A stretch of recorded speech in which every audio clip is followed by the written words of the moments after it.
Welcome to Marvelicious Toys. We bring you news and reviews of Marvel toys, statues, and more. Because not all Marvel collections can be bagged and boarded. They're not just toys, they're Marvelicious. So this wave has 6 figures, kind of. I love that they're not waiting till the next wave to send the swap out figures. They're just single packing them to a case. So I ordered a case, I got all of them. So let's go through these. The first, of course, as always, because you just can't get enough of him, Spider-Man. Oh, Spider-Man. But this one, outside of the body at all, there's something I absolutely love about him. It's got the iconic mask pulled up and an accessory of a slice of pepperoni pizza. That's cool. Greatest accessory ever or greatest accessory ever? Oh. It's the cheesiest accessory ever. Perfect. Because it is. It's like melting and it fits in his hand nicely. Well, one of his 6 hands anyway. And I just have to say, it's so perfect because if you've ever had a New York slice, this is the exact perfect replica of a New York slice. It kind of bends in the middle when you pick it up and the cheese sits. You gotta kind of fold it down at the crust part. Yeah, that's perfect New York slice pizza. Uh-huh. And then you gotta kind of get under the tip of it for that first bite because it's hanging down. So I'm gonna give them serious credit. Whoever sculpted this has been to Manhattan. And I bet he ate at the original race. Which doesn't exist. So yeah, what you get with this Spidey Beyond the pizza is 2 heads. You get the partially unmasked head where you can see his smiling teeth. It's just such a great likeness, and I don't know how you have an iconic way to pull up your mask, but Spider-Man always pulls up his mask the same way. I was so impressed Sam Raimi was able to get the mask just at the perfect angle for Tobey Maguire, and now here it is in plastic form. And I don't even think Toy Biz did one of these, did they? Not that I know of.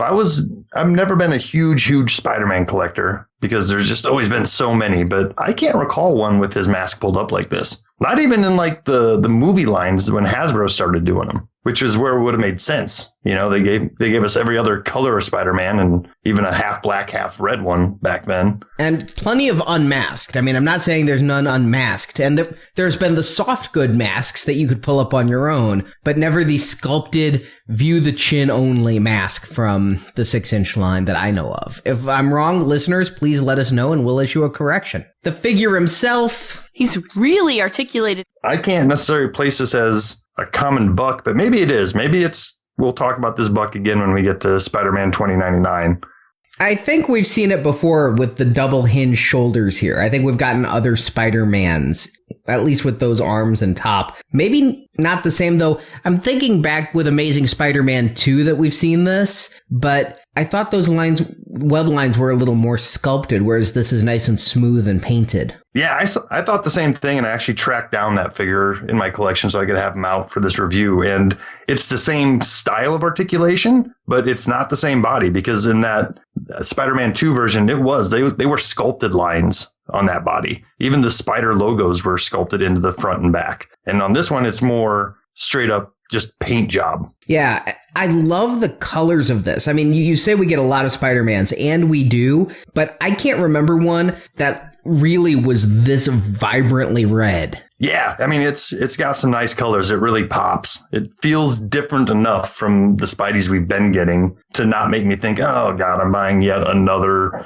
red and blue suit Spider-Man. And he comes with more hands. Yeah, he almost gets Iron Fist amount of hands here. Yeah, we said the same thing with Iron Fist, and this is nearly that same amount. I mean, I could have him at a Kiss concert doing the devil horns on both fingers. You got 2 fists. You got 2 sets of regular hands to be holding the pizza. But I think that's part of the fun of Spider-Man is he has so much personality. I mean, the wisecracking Spider-Man, and he does a lot of stuff with his hand. He can't emote any other way.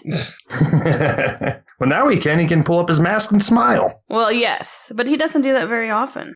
Yeah, it's almost too many hands, but I guess, I'll put them in the box of accessories and forget about them. But they did the fists right here, We were talking about Maria Hill's fists not working out too well. These actually look natural. Yes, these do not look like malformed birth deformities. No, these are really good and they're really well sculpted. Maybe it's because they're working with something slightly larger. Possibly. But you think about the extra cost that goes into this. These aren't just hands that they made and then painted. They actually had to get those little lines on there too. So there's some extra cost going into these. Now I'm wondering if they're the same fists that we got with Iron Fist. And I don't think they are. They might be. They might be Iron Fist fists, just painted for Spider-Man.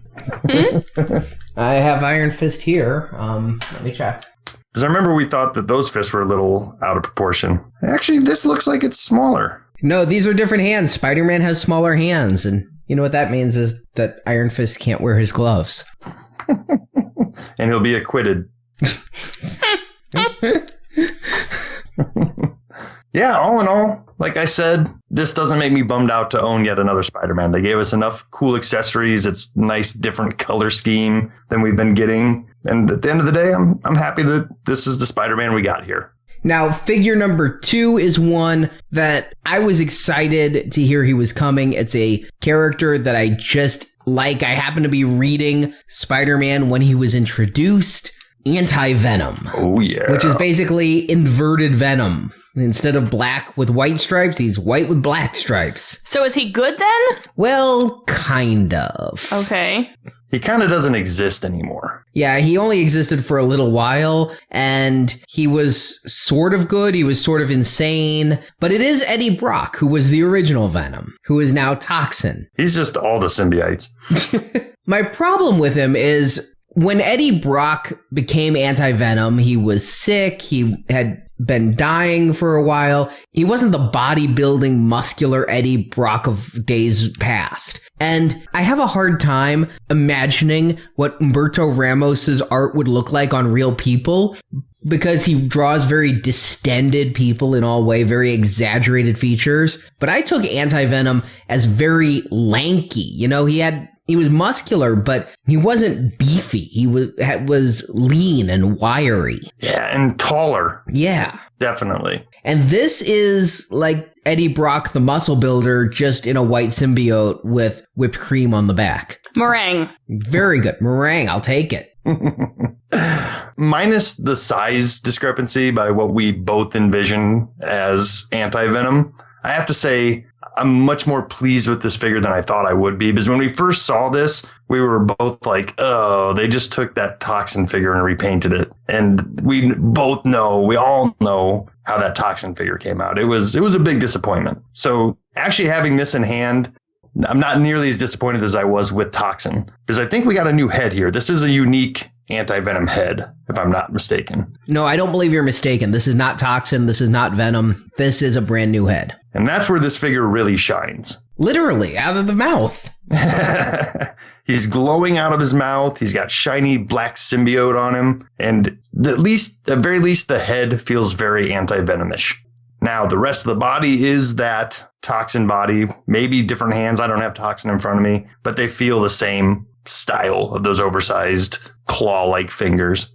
But what they didn't try to do was add any shading to this one, which sometimes gets away from them and ruins it.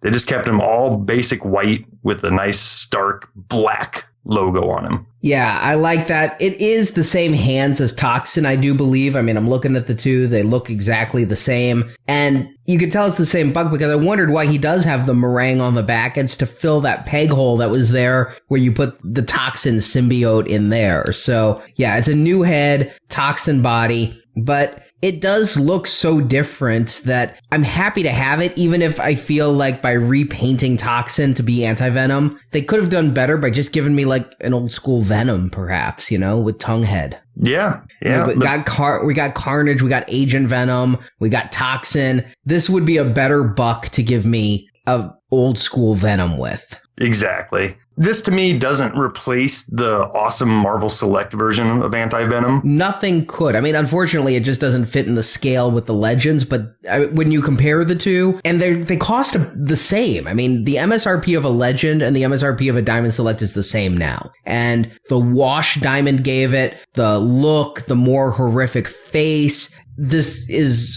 so far away from that. This is to the Diamond Select Anti-Venom what the 2.5-inch figures were to some of the best Marvel Universe figures. Very, very apt comparison. But having said all that, I still think it makes a pretty darn cool looking figure. You're right. If it had no source material for me to compare against, I'd be like, cool, it's a white Venom. Mm-hmm. I suppose the feet still bother me on this a little bit. Because they're so large? They're just so boots. Yeah, he's wearing boots. Well, he's got to protect his feet, right? Symbiotes, have tender feet. If his feet look anything like his hands, I don't know how the hell he got him into those boots. Admittedly, that is art specific. Even the Diamond one had boots. Yeah, but a little more pointy toes and stuff like that. These just feel almost like Stormtrooper shoes. Anti-Venom's got his best dresses on. Now, the third figure I was really excited for, I mean, I had every comic of this back in 92. Peter David's Spider-Man 2099 run. Of course, Peter David's back writing Spider-Man 2099. Just always loved this character, loved this figure. I think this one, it's one of the high points of the entire wave for me. I love the metallic blue they used for him. The cape in the back, he's kind of got an odd outfit anyway, so they did the best they could with it without doing the full, attached underarm pit webbing. Which they've tried to do on this figure before, in different scales. They've gone with cloth on some of these before. On the Marvel Universe style figure, they made it so they were attached to his arm. But here, yeah, I think it works better just kind of have it laying off his back almost like a cape rather than him using them attached to his arms. Yeah, but it kind of looks like his cape was hanging at the door of his car when he was driving along the BQE and it got all tattered and torn. You could flip it around and give him an awesome collar.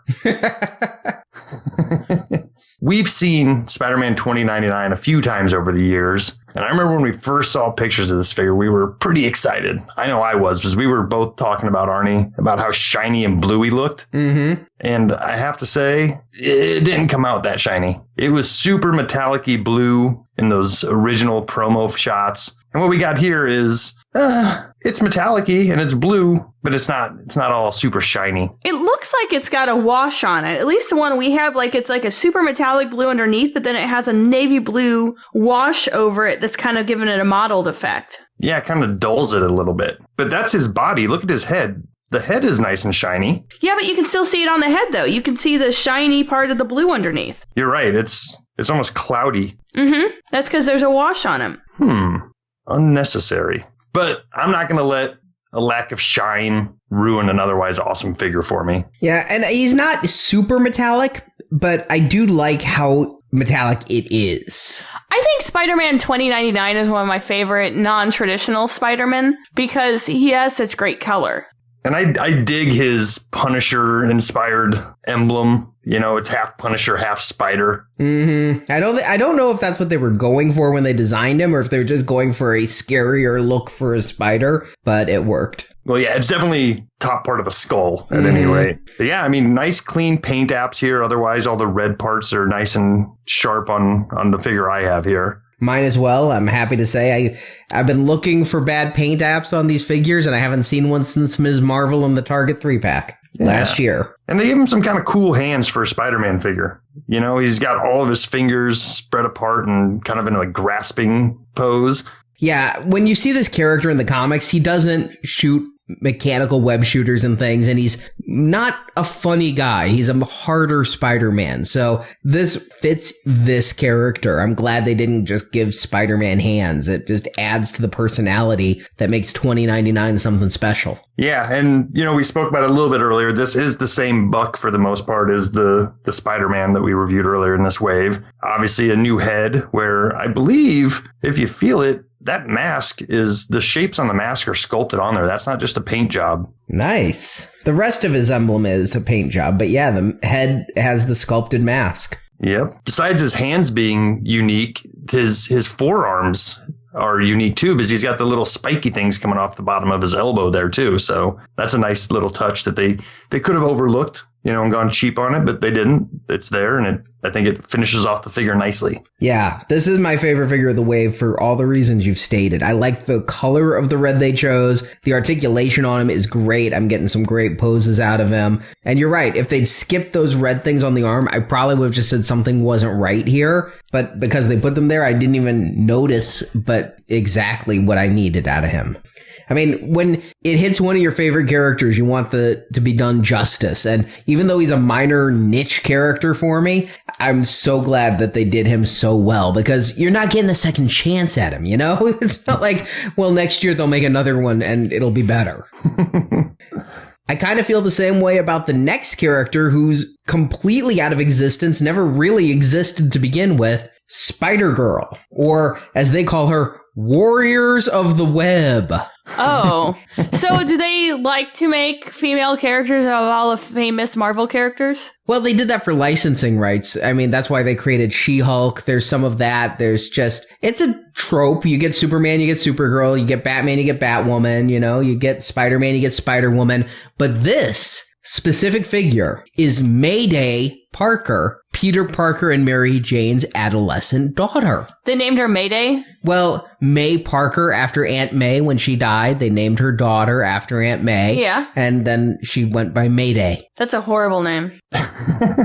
It's a little corny and on the nose, but what are you going to do? Yeah. This figure is astounding because I'll tell you the one thing that you guys may not notice that I just love that they did. I mean, the outfit, it's the Scarlet Spider, the Ben Reilly Spider-Man. I don't know why she picked her outfit after her dad's clone, but with the spider that went around the back and the web shooters on the outside. But she always had a head that was too big for her body in the art, and they've replicated that here. It is a perfect representation. This isn't just any Spider-Girl cosplayer. This is May Parker.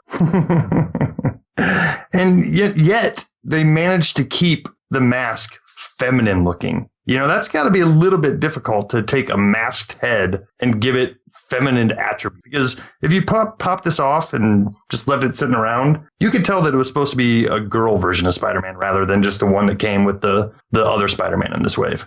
Yeah, you're right.